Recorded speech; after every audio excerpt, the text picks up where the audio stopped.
Hello everybody, XRCoon42 here. I am right off the hills of releasing my review of the Fell, and literally as it finished rendering and I was getting ready to post it, this guy arrived. Dang it. The P2 class Thane of Fife from Hornby. I've been looking forward to these redone P2s for a long time. The old tooling did not do it for me.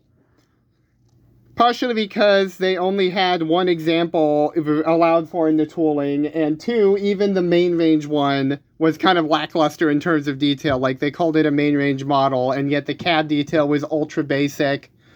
They only had a couple of extra details added on from the railroad range one. And two, this range includes the streamlined ones. I've got Thane of Fife, taking advantage of my Collectors Club membership. Worth it if you plan to be ordering stuff from the website, which is what I recommend for stuff like the Doubler range and that kind of thing. Even though it's a little bit more expensive than the retailers, you can basically guarantee that if you pre-order it straight from Hornby, you'll get it. Whereas with main range stuff like this, I highly recommend sticking with retailers. But using the Collectors Club membership will get you a discount on that. Anyway, to start with, they're using the same amazing packaging that they did with the 9F, which appears that's going to be the norm now. Digging into the instruction booklet, tells you a little bit about the lubrication points. A little bit about the DCC fitting procedure. There's 3 screws on the bottom of the tender, one of which is underneath the coupling, with a chamber for a sugar cube speaker and a 21-pin DCC socket. Tells you what accessories come with it, which includes crew, which is awesome. Confusingly, this model includes some accessory details for the other versions of the model that aren't streamlined, like the Earl Marischal, for instance. And then a little bit about the tender coupling on the back.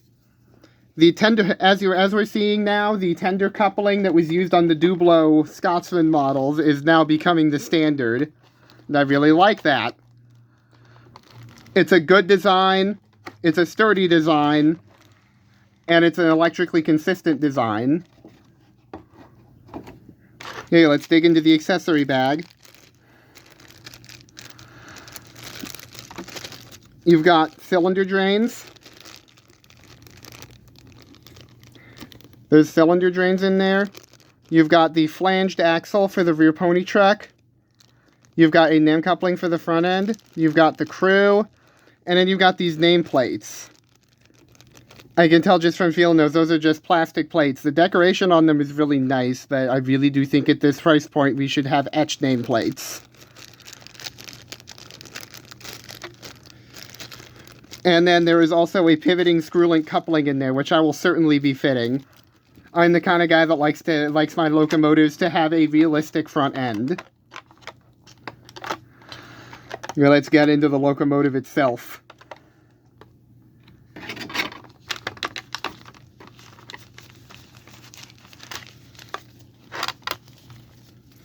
First thing that's hitting me straight away, this finish is amazing. Wow. Annoyingly, the running plate appears to only be plastic on this one. Did they only do that for the non-streamlined ones? It's weird. It's like,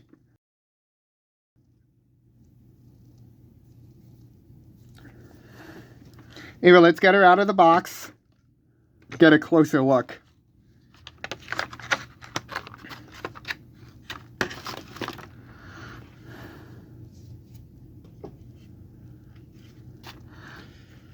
And let's take advantage of the tender connection here for easier handling.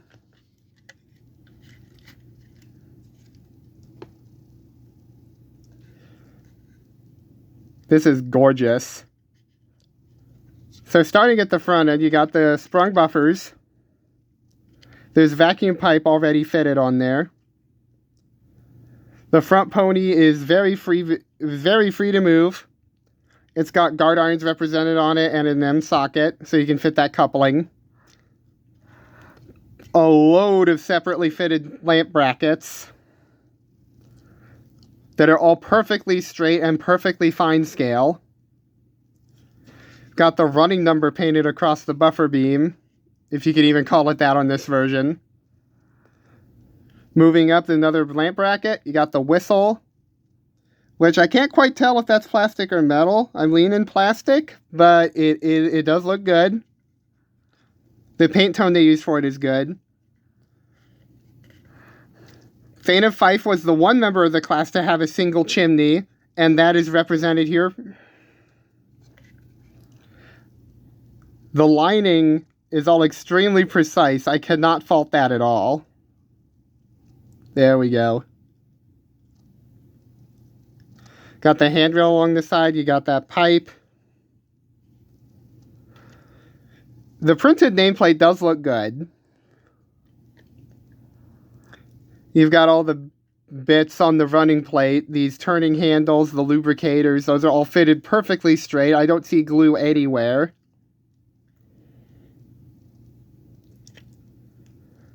Running plate is well lined. You got a metal reverser rod. Got the Walsh Arts valve gear fitted to that 8-coupled wheel set. The decoration on these wheels is impeccable. Look at that. And then you've got bits for the brake rigging. The rear pony is very intricately lined. Moving up, there's a fully legible builder's plate on there. If the camera will focus, there we go. The lettering is beautiful. Just looking in that cab window, you can tell there's a lot of separate parts inside the cab. The glazing is excellent. Metal safety valves. You've got the hatches for airflow on top of the cab that do move.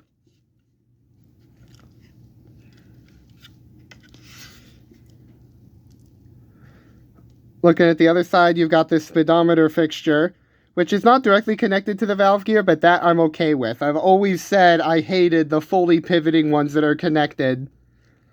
And frankly, I'm okay with them not doing it here. It makes accessibility easier with very little risk of damaging anything.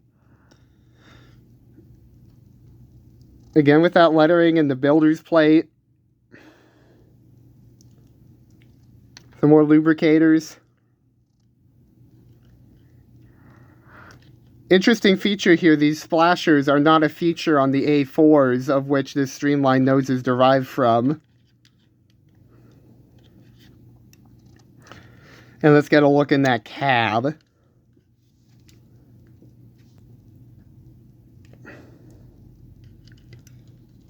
Shift where I'm holding that so that the light can get in there. Wow. All the gauges are fully printed. All that pipework, all those separately fitted controls, that brake handle. And everything is painted into a beautiful either copper or brass color. It's amazing. And this model does have a glowing firebox. You can see the open firebox door there. And you got seats for your crew. The wood texturing on the floor is really good. And then you've got that tender fall plate there that's really, really well textured. That is a metal piece. And then the cab doors.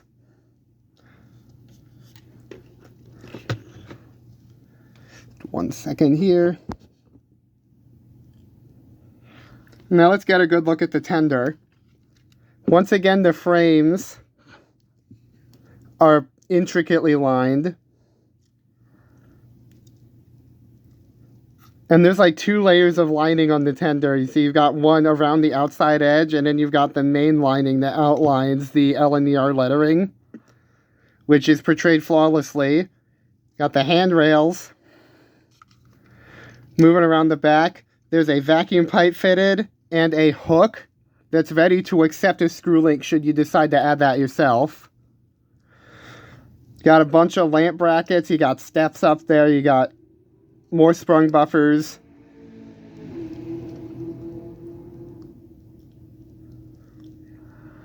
More handrails, more of that exquisite lining.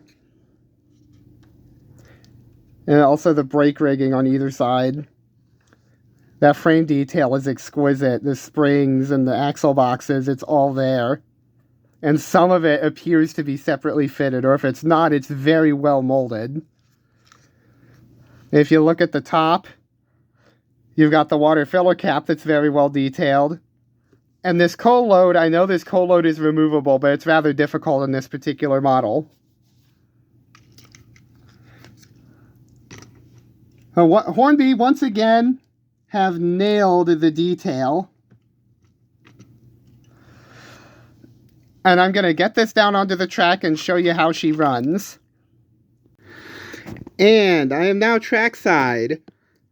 First things first, I've got an engine in the siding that matches roughly with the theme with the P2. The first person to correctly identifies that locomotive in the comments will have their comment pinned. Anyway, let's get this locomotive going. I have broken her in already, so she's at her best in terms of performance. See?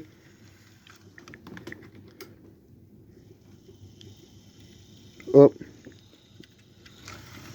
I have a little bit of that issue with my track sometimes. That little bump right there where the one part of the table is warped is an issue for a couple of different engines. Just make sure I've got that tender on right. Anyway, I'm going to show you the absolutely insane slow speed that this engine can do.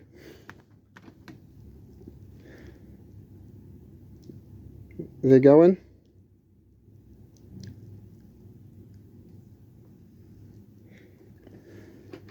Let's get her going forward.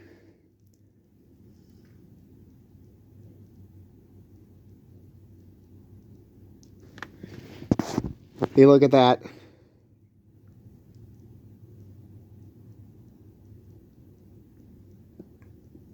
Look at how slowly she can move.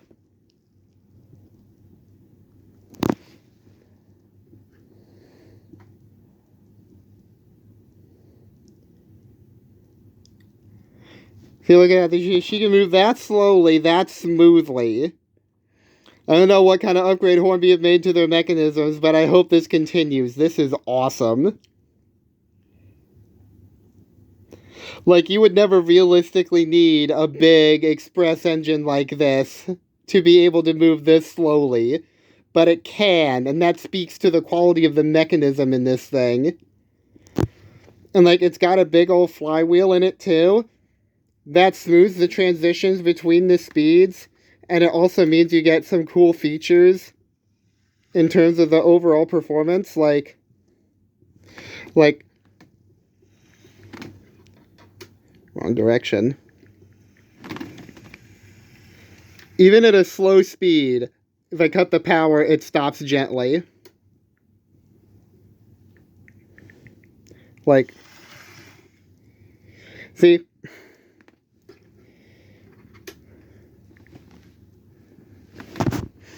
Anyway, let's get her coupled up to some coaches. I've got my... What teaks I do have, they're like the crummy railroad ones. Plus, I've got the Rapido dynamometer card, just cuz.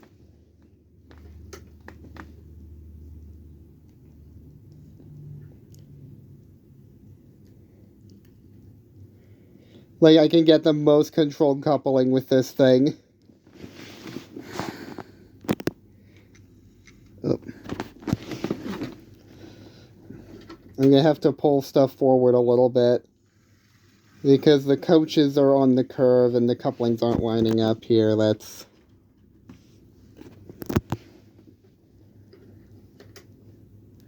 get this coupled.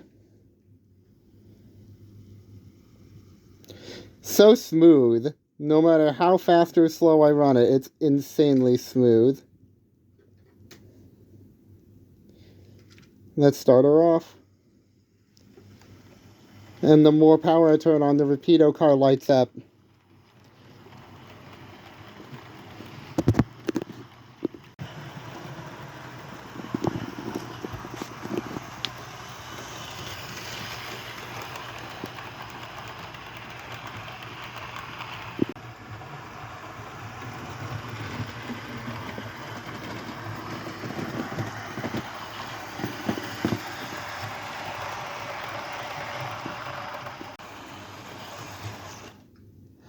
See that flywheel stop? Gorgeous.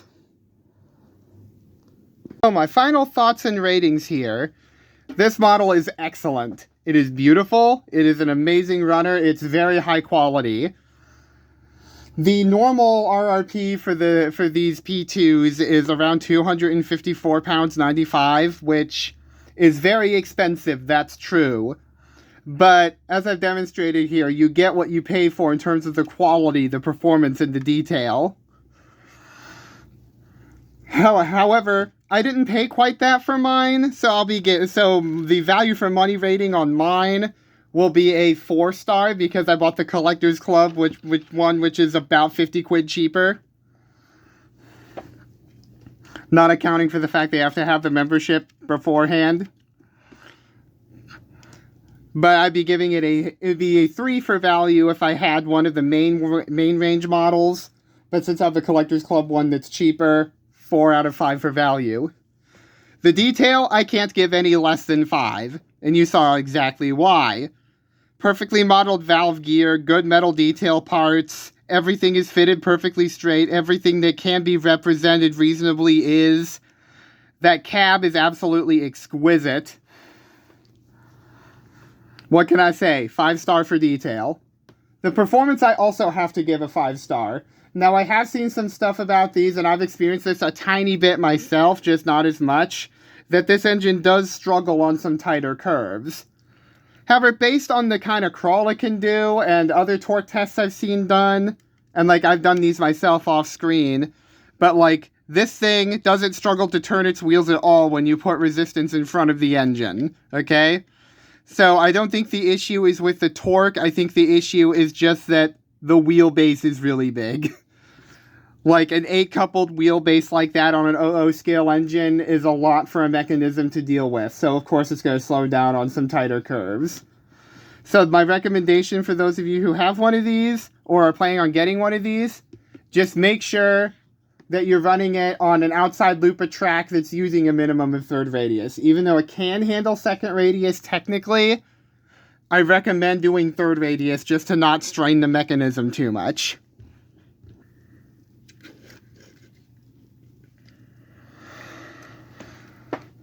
And lastly, the accessory bag. It's got everything you could want in it. It's got the extra nameplates, which I'll be marking off a 0.5 star for these. Just because, at this price point, you need etched nameplates, and these are not etched metal nameplates. They're just, plastic plates that are really well decorated, which would be fine if if I was paying, about 50 quid more or less for this than I already was for getting the Collector Club version. I'd be fine with these. But for the price we're at, etched metal, nothing less. So it's a 4.5 out of 5 for the accessories. You have everything you want, though some of the stuff isn't quite as you would want it. The overall quality, I'm giving it a 4 out of 5. The assembly is perfect. Everything is straight. That's fine. The problem is that they promised us a metal running plate, and this doesn't. And the streamlined versions do not have a metal running plate. It even says so on the box, as I showed you earlier.